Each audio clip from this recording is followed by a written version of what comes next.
नमस्कार दोस्तों, स्वागत है आपका द पॉडकास्ट टेस्ट में और मैं हूं अजय सिन्हा। दोस्तों, बीएसपी के विरोधियों को जिस बात का डर था अब वही होता हुआ नजर आ रहा है। दरअसल हरियाणा में बीएसपी सुप्रीमो मायावती की रैली होने के बाद यह बात बहुत हद तक क्लियर हो गई है कि बीएसपी और इनेलो का गठबंधन हरियाणा विधानसभा चुनाव में कमाल करता हुआ नजर आ रहा है।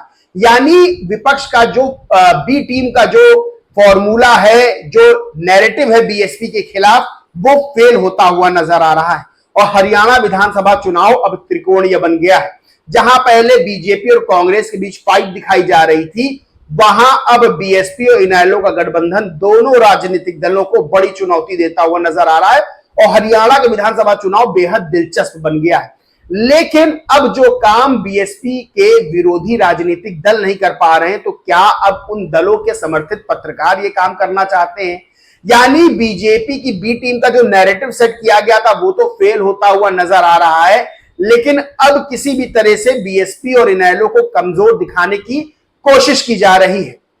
जो पत्रकार वहां जाकर बीएसपी की रैली में इतनी भीड़ की तारीफ करते हैं, वो भी कहते हैं कि मुकाबला जो है वो बीजेपी और कांग्रेस के बीच है। वहीं जहां जनता ये कहती है कि कांग्रेस पूर्ण बहुमत की सरकार बनाएगी, तो पत्रकार फूले नहीं समाते हैं, खुश हो जाते हैं, कहते हैं कि हाँ भाई बिल्कुल सही बिल्कुल सही। और जैसे ही कोई कहता है कि इनेलो और बीएसपी का गठबंधन 45 सीट लाएगा, तो कहते हैं ये तो भावनाओं में बह गई, ये तो समर्थक है तो भावनाओं में बह कहेंगे। ये दोहरा रवैया क्यों अपनाया जा रहा है? क्या जो बीएसपी के विरोधी दल है वो नहीं चाहते हैं कि बीएसपी बढ़े? क्या विरोधी दल ये चाहते हैं कि बीएसपी का वोट बैंक जो है उस पर सेंधमारी की जा सके? क्योंकि दोस्तों, जब से बीएसपी सुप्रीमो मायावती आकाश आनंद को सामने लाई हैं, आकाश आनंद को जिम्मेदारी दी है, उसके बाद से जो बीएसपी के विरोधी राजनीतिक दल हैं वो हक्के बक्के हैं। क्योंकि वो तो ये सोच रहे थे कि बीएसपी सुप्रीमो मायावती की उम्र बढ़ रही है, वो राजनीति में उस तरह से अब एक्टिव नहीं हो पाएंगी जो 2010 से पहले हुआ करती थी। बीएसपी अपनी ढलान पर है, बीएसपी खत्म होने के कगार पर है, तो बीएसपी का जो बड़ा वोट बैंक है, जो करोड़ों में वोट बैंक है, उस पर अपनी अपनी हिस्सेदारी सेट कर ली जाए। लेकिन बीएसपी सुप्रीमो मायावती जैसे ही आकाश आनंद को सामने लाई और आकाश आनंद ने जैसे ही बोलना राजनीतिक रैलियों में शुरू किया, बीएसपी के विरोधी हक्के बक्के रह गए और सोचने लगे कि उनके सारे प्लान जो है वो धराशायी हो गए। हरियाणा चुनाव में भी ऐसा ही हो रहा है। आकाश आनंद ने पूरी ताकत झोंक रखी है। आकाश आनंद ने साबित कर दिया कि वो राजनीति में लंबी रेस के घोड़े हैं। बीएसपी सुप्रीमो मायावती ने रैली करके बता दिया कि अभी भी वो बहुत एक्टिव है, उनमें बहुत ताकत है और जिस तरह से उनको लोग सुनने आए, जिस तरह से वहां समर्थकों का हुजूम उमड़ा, रैला उमड़ा, उसने बता दिया कि बीएसपी का जनाधार अब बहुत तेजी से वापस बढ़ रहा है। लेकिन कुछ लोग अभी भी रैलियों में जा जाकर यही नैरेटिव सेट कर रहे हैं कि भीड़ तो आ गई, लेकिन वोट में कितना बदलेगी, कांग्रेस जीत रही है, बीजेपी और कांग्रेस के बीच फाइट है। इस तरह की बयानबाजियां, इस तरह की पत्रकारिता करके क्या वो बीएसपी को कमजोर करना चाहते हैं? दोस्तों, एक ट्वीट बताता हूं। अजीत अंजुम पत्रकार है, उनका ट्वीट है, अगर कहूं चंद सीटों को छोड़कर त्रिकोणीय मुकाबला नहीं है, तो त्रिकोणीय मुकाबला तब होता जब कांग्रेस और बीजेपी के अलावा किसी तीसरे गठबंधन को 20 से ज्यादा सीटें मिल रही होती। आपको खुश करने के लिए तो ये बात नहीं कह सकता, बाकी नतीजे का इंतजार कीजिए, कुछ ही दिन बचे हैं। दोस्तों, अजीत अंजुम अभी भी ये बात कह रहे हैं कि बीजेपी और कांग्रेस के बीच मुकाबला है, कुछ सीटों को छोड़ दिया जाए। तो अजीत अंजुम को शायद ये बात नहीं पता कि हरियाणा में पूर्ण बहुमत किसी को मिलता हुआ नजर नहीं आ रहा है और वहां जिन चंद सीटों की ये बात कर रहे हैं वो चंद सीटें ही कमाल करेंगी, क्योंकि इससे पहले वाले चुनाव में 5 साल यही देखने को मिला था। और सबसे बड़ी बात यह है कि बीएसपी इनेलो ने साफ कर रखा है कि वहां अगर गठबंधन का पद कोई मुख्यमंत्री बनेगा तो मुख्यमंत्री से नीचे अभय सिंह चौटाला नहीं बनेंगे, यानी बनेंगे तो मुख्यमंत्री बनेंगे। वहां बिल्कुल साफ कर रखा है इस बात को। और सबसे बड़ी बात यह है कि आप ऐसा नैरेटिव सेट कर रहे हैं जिससे ये बन जाए लोगों के बीच धारणा कि भाई ये दो बीजेपी और कांग्रेस फाइट में है, इन्हीं को वोट दो, तीसरा तो कोई है ही नहीं। तो ऐसा नैरेटिव क्यों सेट किया जा रहा है? अब आपको एक ट्वीट और बताता हूं। इमरान शकील खान है, वो लिखते हैं हरियाणा विधानसभा आम चुनाव में दर्जनों दल चुनाव लड़ रहे हैं, लेकिन देश के किसी पत्रकार, चिंतक, बुद्धिजीवी, पक्ष विपक्ष, राइट लेफ्ट सेंटर ने अभी तक क्या आम आदमी पार्टी को वोट कटर कहा, चंद्रशेखर की पार्टी को वोट कटर कहा, दुष्यंत चौटाला को वोट कटर कहा, सारा ज्ञान बसपा के लिए ही क्यों, जबकि बसपा का अब तक का चुनावी प्रदर्शन प्रभावशाली रहा है।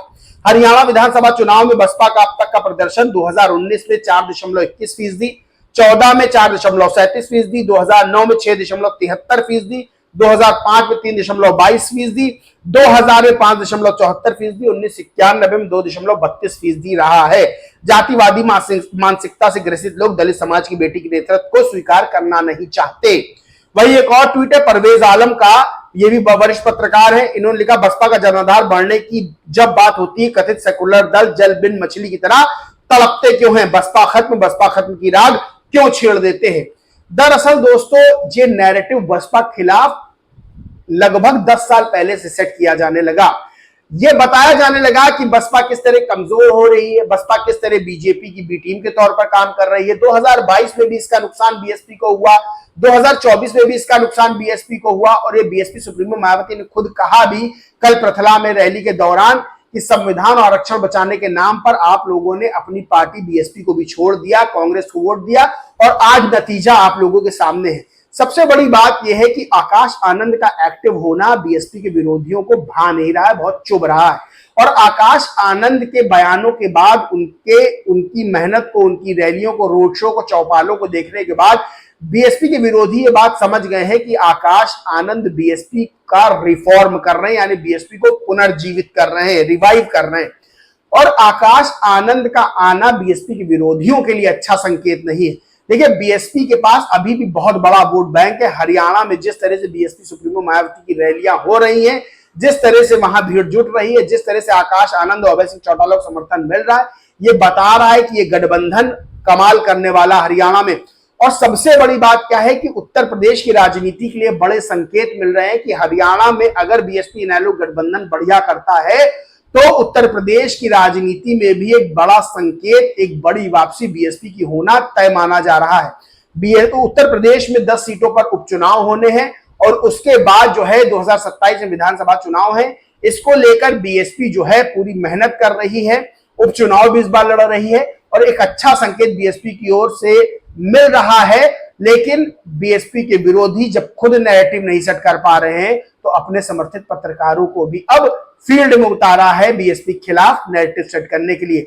लेकिन जिस तरह से BSP, Akash Anand, BSP supremo Mayawati, BSP के पदाधिकारी काम कर रहे हैं, इसका अच्छा रिजल्ट आने वाले समय में देखने को मिल सकता है। और हरियाणा का रिजल्ट क्या होगा, हरियाणा में किसकी सरकार बनेगी, वो तो रिजल्ट के दिन ही पता चलेगा। लेकिन जो मेहनत की जा रही है बीएसपी इनेलो गठबंधन की तरफ से, वो बेहद बेहतरीन है, और उसका रिजल्ट हरियाणा समेत उत्तर प्रदेश में भी देखने को मिलेगा। दोस्तों, इस पूरे मामले पर आप क्या सोचते, क्या मानते, कमेंट करके जरूर बताएं। वीडियो अच्छा लगा तो लाइक करें, शेयर करें, और चैनल को सब्सक्राइब नहीं किया तो सब्सक्राइब करके बेल आइकन जरूर दबा लें। जय हिंद, जय भारत।